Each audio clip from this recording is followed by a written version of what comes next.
Olá, criança. Bom dia. Bom dia.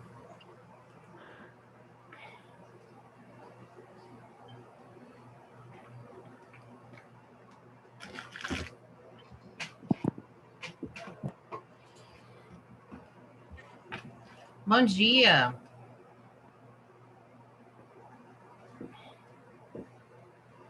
Senhora Manuela. Bom dia.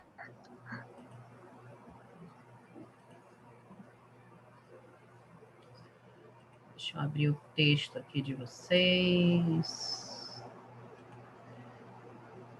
Desejo salvar? Sim. O pessoal tá meio desanimado, é impressão minha.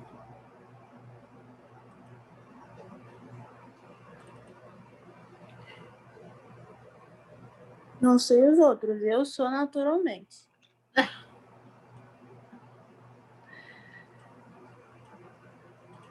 Não sei se é porque tá já na iminência desse nosso retorno.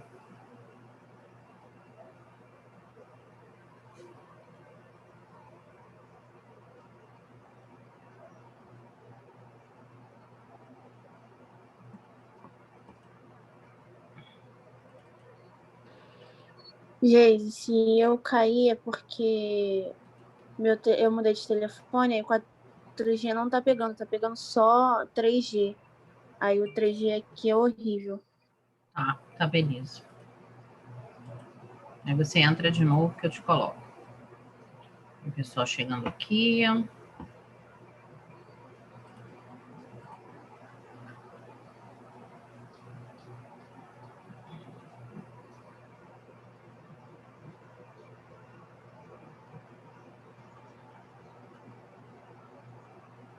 Bom dia. Olá, bom dia.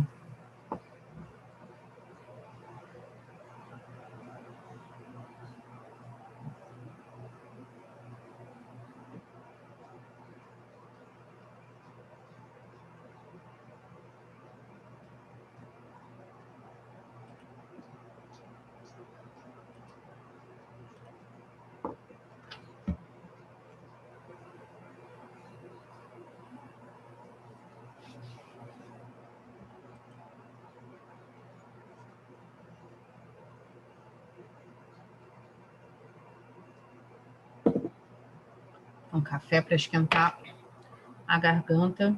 Tô bebendo água direto, mas o tempo tá seco. E um quentinho ali na garganta é um bálsamo.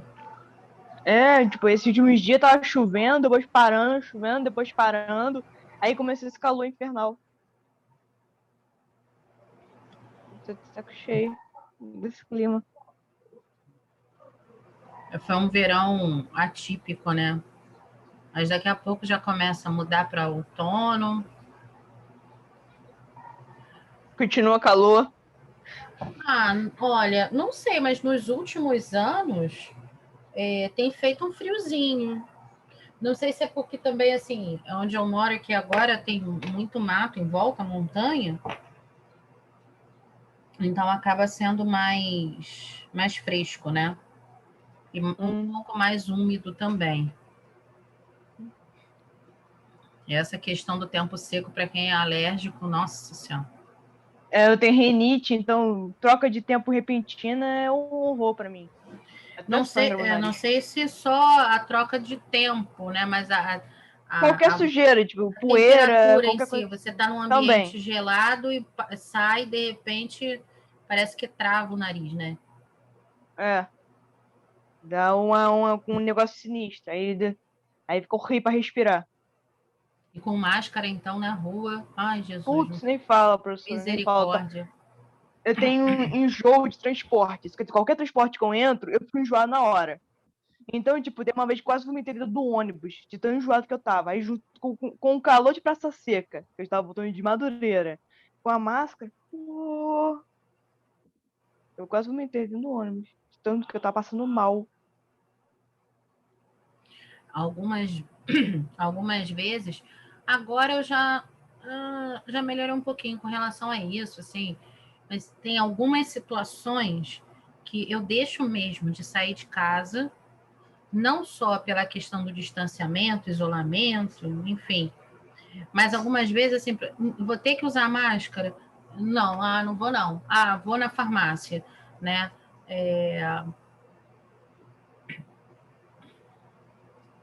Vou na farmácia. Tem que ir na farmácia. Não vou não. Não vou botar máscara para ir na farmácia, não vou não. Aí acabo pedindo, ou então acumulo várias coisas para fazer num dia só, para ir na rua só uma vez. Ou se o dia de quinta-feira, que é o dia que eu trabalho já desde o ano passado presencial na outra escola, era dia de resolver coisas na rua. Aí agora voltando para o Botinhar também, não precisa assim ter esse acúmulo, né, de ir na rua só uma vez e tal. Preciso ir na farmácia, quando eu sair da escola, eu pego, passo e vou. Por exemplo, quando eu voltei pra cá, eu tava de férias na casa da minha avó. Minha avó mora em Bambuí. Bambuí é uma cidade pequena, tipo, no interior, bem interior de Maricá. São 11 horas e 11 minutos. É a mulher do Google, vou parar com ela. Faz 33 Aí graus tá, e céu lá, como predominantemente é ensolarado. cidade interior, você pode ficar andando sem máscara, de boa. Dependendo do dia, dependendo das coisas. Mas se você quer entrar em alguma loja de coisa assim, tu tem que usar máscara. Mas tirando isso, pode ficar de máscara, sem máscara. Ninguém se importa com cidade interior. Agora, se você quer ir lá pro centro, que tem pra fazer as coisas, tem que ir de máscara. Mas, tirando isso, pode ficar de máscara sem bom andando pro Bambuí, pra cidade pequena. As pessoas do interior, eu percebi, assim, que eu nas férias só fui até Aparecida, mas fiquei 2 dias, uma pousada muito afastada da cidade, só tínhamos nós e um outro casal, a gente assim nem se cruzava, um casal com a filha já grande, então aquela coisa bem distante mesmo. Mas na cidade a gente percebia uma resistência muito grande das pessoas à utilização de máscara, passar álcool, né? A Aparecida estava praticamente toda fechada, a igreja mesmo só tinha basílica aberta. E é até uma questão que a gente pode usar algumas situações assim que estão acontecendo agora como exemplo no nosso assunto, né? A gente está falando da questão de direitos humanos. Até onde vai o direito de uma pessoa? Ali no texto, que eu já comecei a ler semana passada, tem uma parte que fala que o ser humano tem lá os seus direitos assegurados pelo simples fato de ser humano. Ok. Aí a gente começa a fazer alguns questionamentos. Isso é inquestionável. Só que a gente começa a fazer alguns, não vou nem chamar de questionamentos para não ficar muito redundante, mas assim, a gente começa a fazer algumas reflexões que causam desconforto, incômodo ou qualquer outra palavra mais feia que vocês queiram pensar e eu não posso falar. Vocês estão no ensino médio, segunda série do ensino médio, não tem mais nenhuma criancinha aqui e às vezes a gente precisa de um papo mais reto, né? Não vou xingar, não vou perder a linha, não vou falar palavrão, mas a gente precisa ser um pouco mais incisivo, né? Em relação a algumas reflexões, né? Quando alguém reclama do governo, eu digo assim, olha só, a culpa é sua. A culpa é sua. Tem uma música do Gonzaguinha,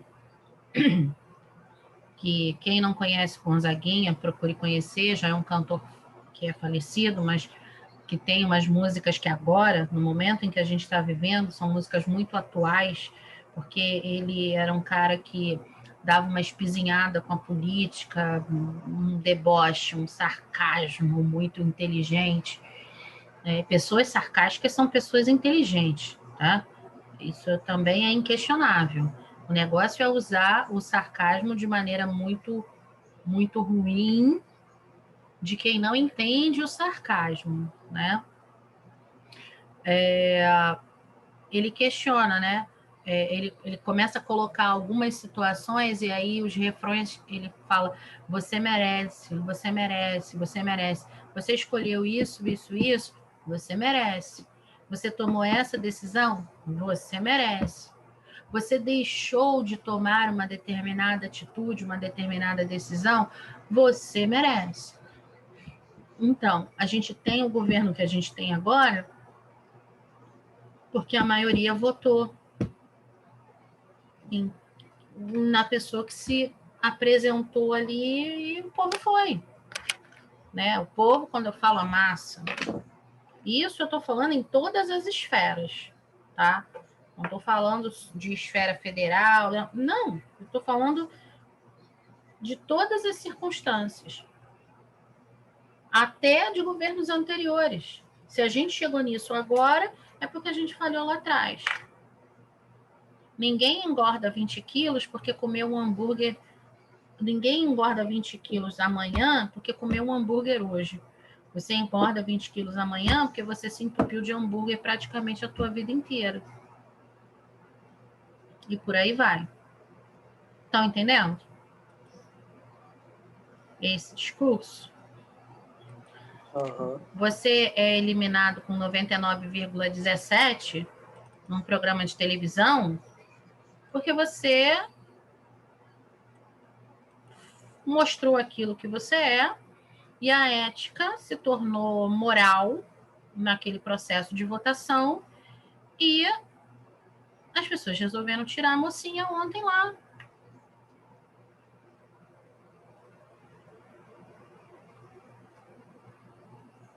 A força existe. Porque se o povo se une para tirar alguém de um programa de televisão, onde está a nossa disposição para lutar pelos nossos direitos?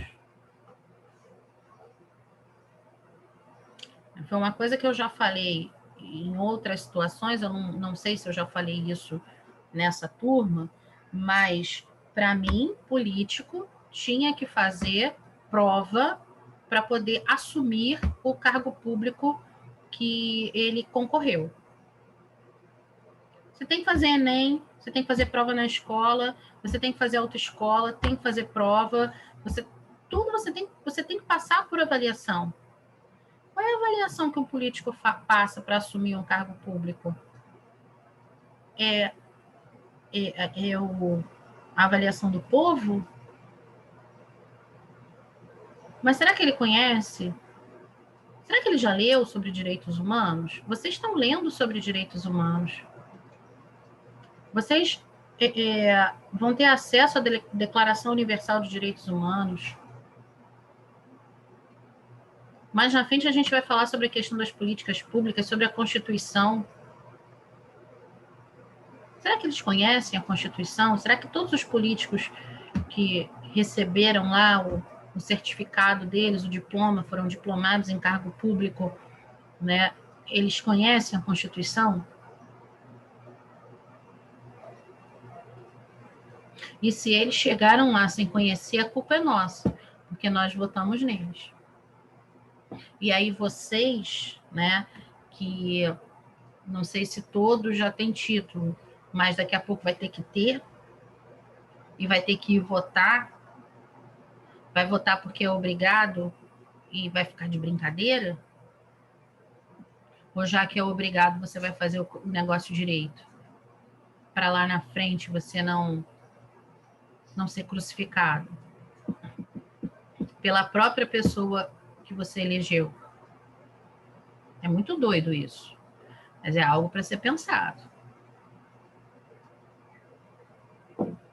Vocês estão aí?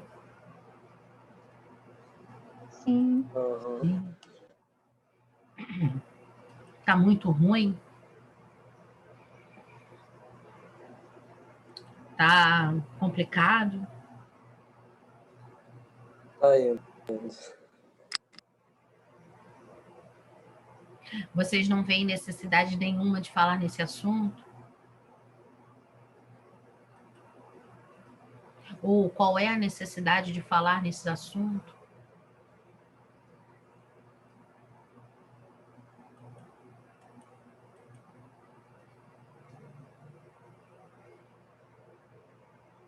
Fale, falem pessoas.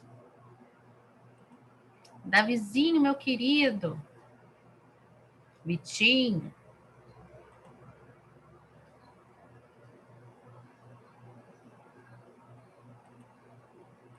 Oi, Izzy. E aí, gente, o que vocês acham? Vocês não acham nada? Eu tô aqui falando, ninguém questiona. E se eu estiver falando um monte de besteira, ninguém vai bater de frente comigo?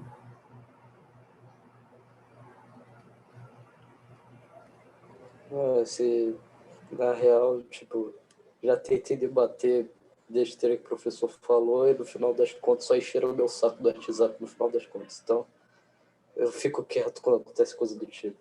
Ah, não. Aqui é outra aula, eu sou outra pessoa, e se eu estiver falando besteira, eu quero que vocês me falem.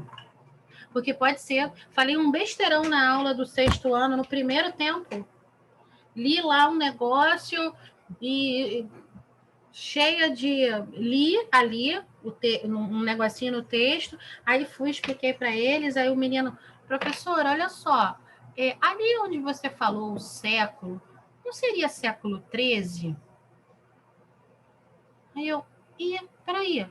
Aí eu fui lá, menino, é verdade, não é século XVIII, não, é século XIII, é isso aí, para ser século XVIII tinha que ter o Vzinho, e eu li rápido, e só li o X, vi o V e os três lá, três pauzinhos lá do algarismo romano. Ei, você tá certo, poxa, obrigada.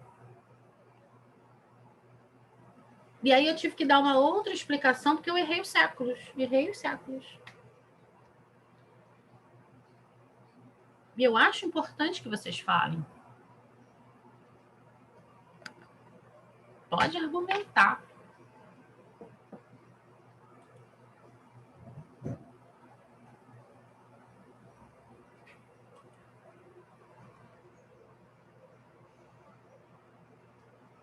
Bem, eu vou seguir, tá? Eu gosto de ser interrompida quando vocês querem falar sobre a aula, lógico, né? Principalmente se for bafão, se for polêmico. Adoro saber de uma treta. Vamos lá. Algumas das características mais importantes dos direitos humanos. Deixa eu botar o óculos, senão vou ler errado de novo. Os direitos humanos são fundados sobre o respeito pela dignidade e o valor de cada pessoa. Valor, pelo amor de Deus, eu não estou falando de valor de dinheiro, valor financeiro, e nem com relação a poder aquisitivo. Apesar de que, em algumas situações, a gente sabe que a roupa que a pessoa usa, a gente sabe que a forma como a pessoa interage e mostra que tem mais instrução, às vezes a gente sabe que isso faz uma grande diferença, né? Principalmente na forma como a pessoa é respeitada na rua, no comércio, numa repartição pública e por aí vai.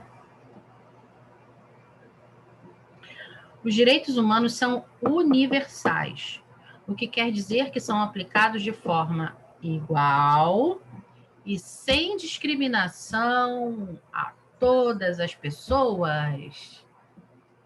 Gente, eu tô falando uma verdade, tá? É verdade este bilhete. É assim que a gente vê no dia a dia?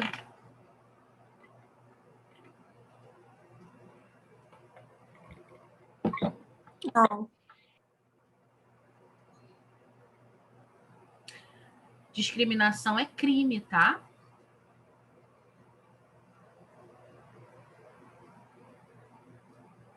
Estava falando na outra turma agora há pouco que tudo bem você ser preconceituoso. Tudo bem. Problema nenhum você ser preconceituoso. Desde que você guarde preconceito dentro de você. Geise, como é que você fala uma coisa dessa? A aula está sendo gravada, não estou falando nada errado. Você é uma pessoa preconceituosa? Não, você tem um pré-conceito. Você estabeleceu um conceito sem conhecer. Você julgou sem saber. O problema é seu. Agora, a partir do momento em que você põe para fora este preconceito, que você discrimina, que você exclui, que você ofende, aí o problema sai da ética e passa para a moral. O problema passa a ser nosso. Eu dei o exemplo do elevador para vocês, a pessoa entrando e saindo do elevador. Falei sobre isso? Acho que não. Não. Vamos lá. Mentalizem a cena. Mentalizem a cena. Eu, Geise, sou uma pessoa extremamente preconceituosa.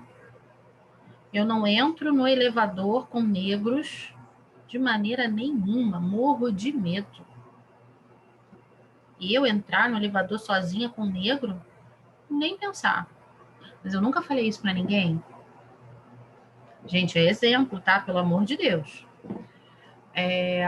Nunca falei isso para ninguém.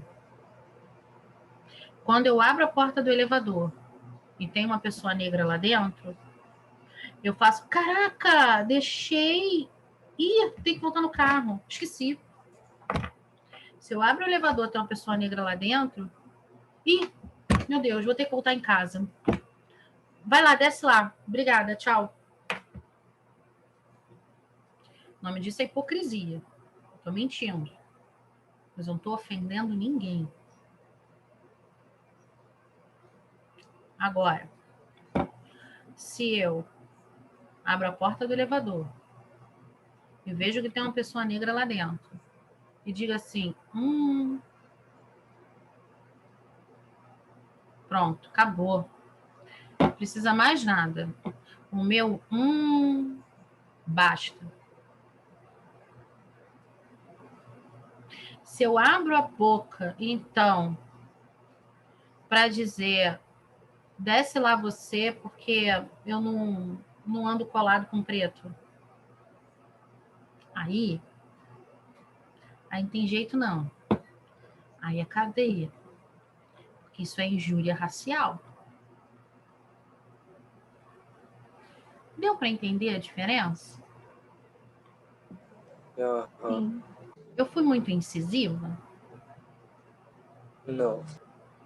Isso pode ser mais assim, eu quis ser assim, né, meio cebosa, assim, para vocês entenderem mesmo qual é a situação.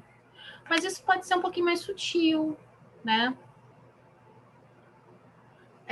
Tem uma menina super descolada, fala bem, né, inteligente e gorda, obesa, mórbida. Você acha aquela garota incrível, incrível, incrível. E aí alguém te sugere que você, pô, dá uma condição lá pra menina, pô, dá uma condição, garota, né, pô, vocês combinam. Aí você tem um problema.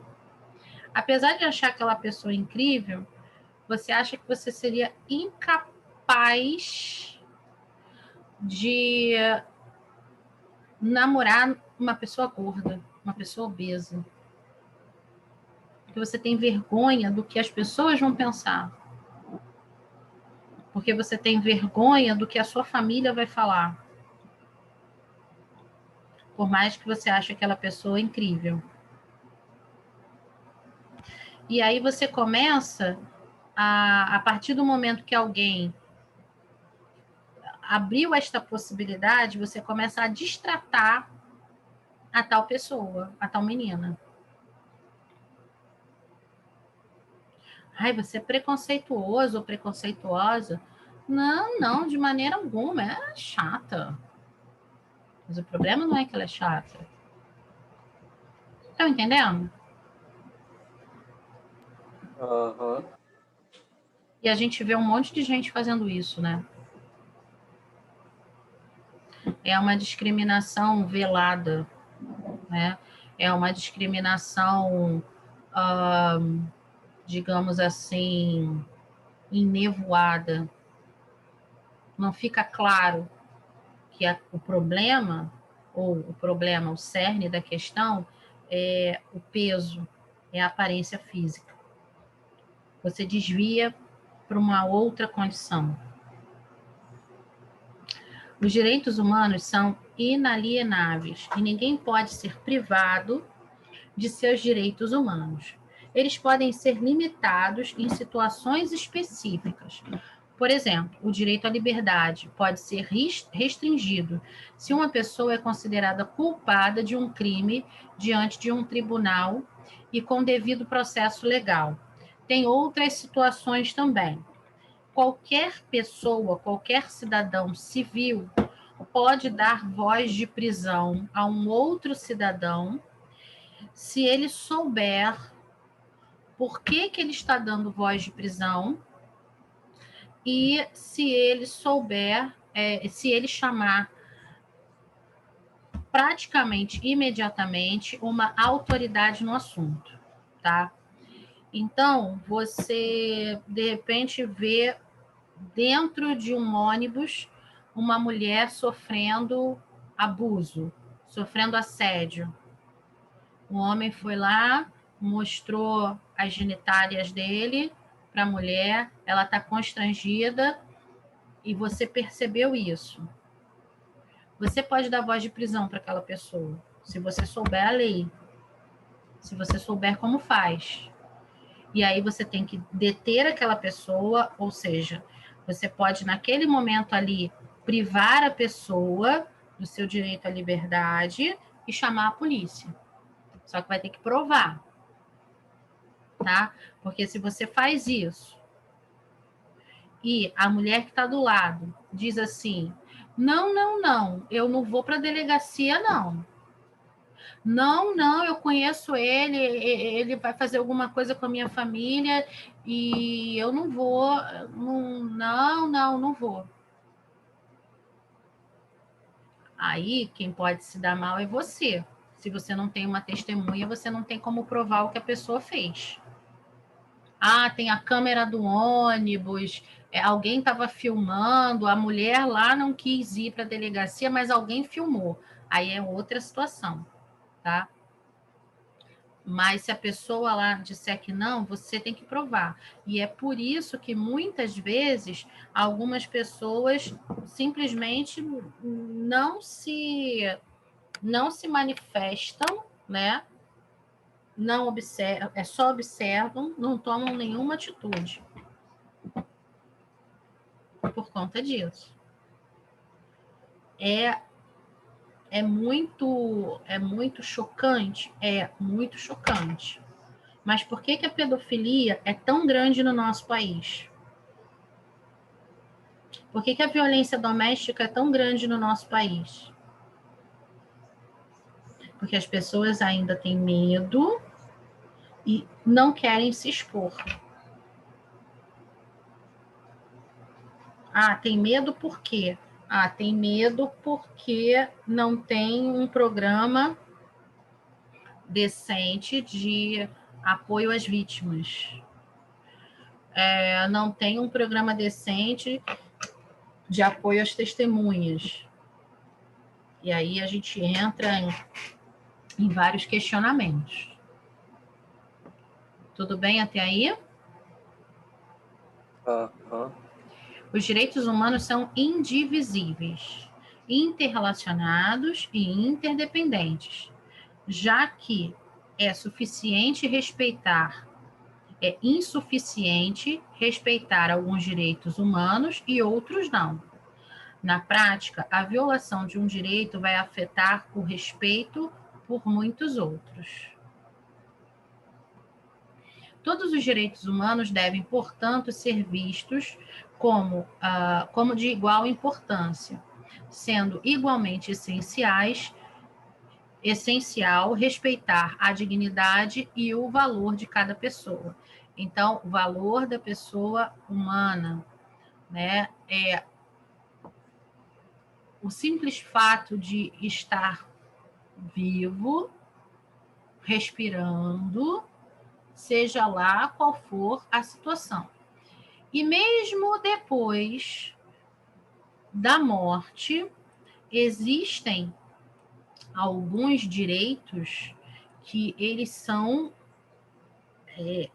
precisam ser respeitados, eles continuam sendo essenciais. Por quê? Porque ele passa a afetar a dignidade e desrespeitar outras pessoas, né? Por exemplo, uma pessoa que faleceu e que o hospital lá trocou, tá? Eu não sei se isso aconteceu com ninguém aqui da turma, não conheço. Eu tô dando um exemplo de coisas que eu vi na televisão, tá? Morreu uma pessoa e aí o hospital liberou um outro corpo. E quando foi a outra família que foi fazer o velório, não, esse aqui não, esse aqui não é meu pai, não é minha mãe, não é minha avó, não é minha tia. Cadê? Ah, trocou. Isso é um desrespeito à dignidade. Isso entra na questão do valor de cada pessoa. A dignidade, a individualidade que precisa ser preservada mesmo depois que a pessoa morreu.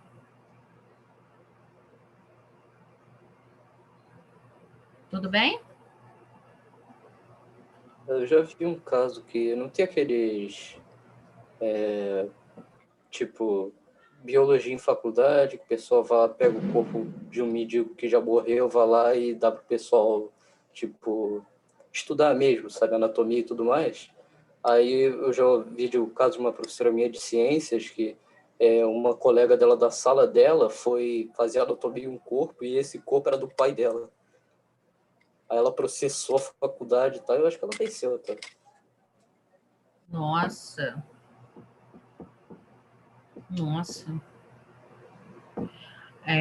A minha mãe, ela já é falecida, né? Ela estava estudando para técnico de enfermagem. E aí ela tinha que fazer um determinado estágio de prática mesmo, né? E ela foi fazer estágio num hospital ele não chega a ser um hospital público, mas ele atende a partir de recursos do Ministério da Saúde, né? Então, não vou falar o nome por uma questão de ética, mas é um hospital considerado um hospital escola. E aí tinha uma senhora que estava internada com um tumor em fase terminal e que era um tumor raríssimo, raríssimo. E os médicos estavam assim loucos para estudar aquilo ali. Quando ela morreu, a família não autorizou a fazer necrópsia, porque já tinha um diagnóstico, ela morreu daquilo, não autorizou. Mas eles estavam inclinados a estudar aquela anatomia ali e queriam ver a coisa por dentro. A família não autorizou.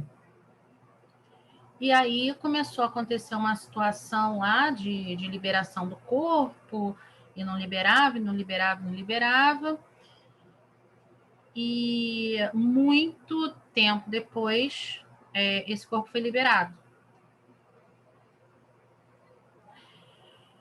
E o que corria, né, ali rádio patrulha, né, rádio corredor, que falava ali, é que eles tinham levado para a sala para fazer a necrópsia, retiraram um tumor, que é um tumor desses tumores que crescem, são enormes, né? Colocaram um enchimento, porque era alguma coisa de abdômen, não sei exatamente, assim, história já faz muito tempo, minha mãe contou na época, e ela não botou muitos detalhes, fizeram um enchimento e devolveram o corpo. E aí já devolveram o corpo todo pronto e tal, não sei o quê, e a família não viu aquilo ali. Gente, se isso vem à tona com nomes, com fatos, com documentação, nossa, é um problema muito sério. Isso já aconteceu há muitos anos, mas é algo que atormenta a vida das pessoas. É uma falta de respeito muito grande. Tem um filme que a gente já viu, que é O Físico. Eu já passei para vocês na escola, mas para quem não viu ainda, esse filme, O Físico, que é o médico, né? Como era chamada na Idade Média, os médicos eram chamados de físicos. E aí o rapaz, que é judeu, ele vai estudar numa escola que é uma escola islâmica de medicina no Oriente, uma escola árabe, onde a maioria ali é muçulmano, e aí eles são contra, né, a abrir o corpo para conhecer a anatomia. Então, isso a gente está falando do início da Idade Média, tá? No Oriente. Então, por mais que eles tivessem muito conhecimento muito adiantado com relação à medicina, eles não podiam mexer no corpo, conhecer a anatomia por ali. E ele conhece um cidadão que é de uma religião chamada zoroastrismo. E o zoroastrismo, ele entende que o corpo é só uma casca, né, um invólucro para o espírito. E que quando a pessoa morre, para o zoroastrismo, aquela casca ela vai apodrecer e o espírito foi libertado, então eles não estão nem aí para o que vai ser feito daquela casca. E aí ele tem um paciente que morre e ele descobre que o cara tem essa religião. Ele pede, antes de morrer, o paciente sabe que vai morrer, ele pede para ser colocado num determinado local para que a natureza dê conta, né, do que vai acontecer com o corpo dele. E aí, o que ele faz? Ele vai e começa a estudar o corpo desse paciente depois que ele morre. E começa a dar sim, dá um problema muito sério. Quem já viu o filme, quiser assistir de novo, quem não viu, é muito interessante, tá? Mas justamente por isso, porque a maioria dos povos, a maioria das culturas vê isso, essa situação, como uma situação, assim, hedionda, tá?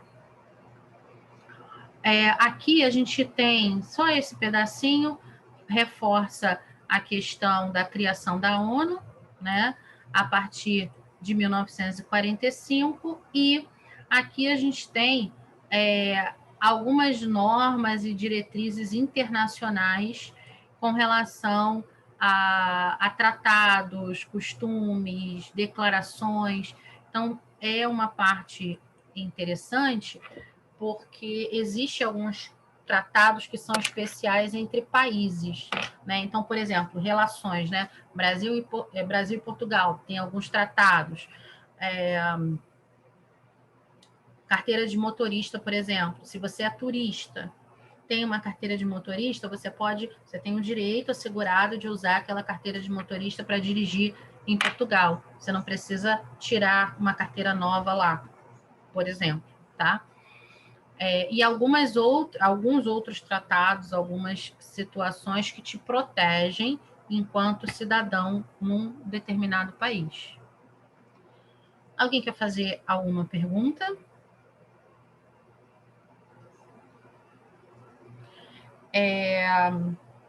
As nossas aulas de ensino religioso, elas passam a ser mais densas na segunda série do ensino médio, tá? Eu preciso da participação de vocês. Ok. A cabeça de vocês é para dar uma sacolejada mesmo em alguns assuntos.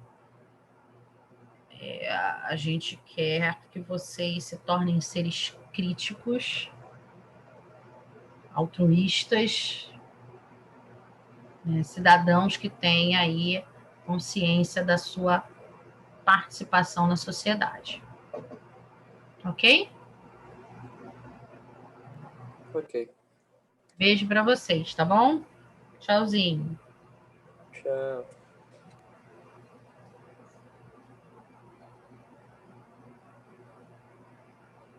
Obrigada pelo coraçãozinho. Tchau, tchau. Obrigada, beijo.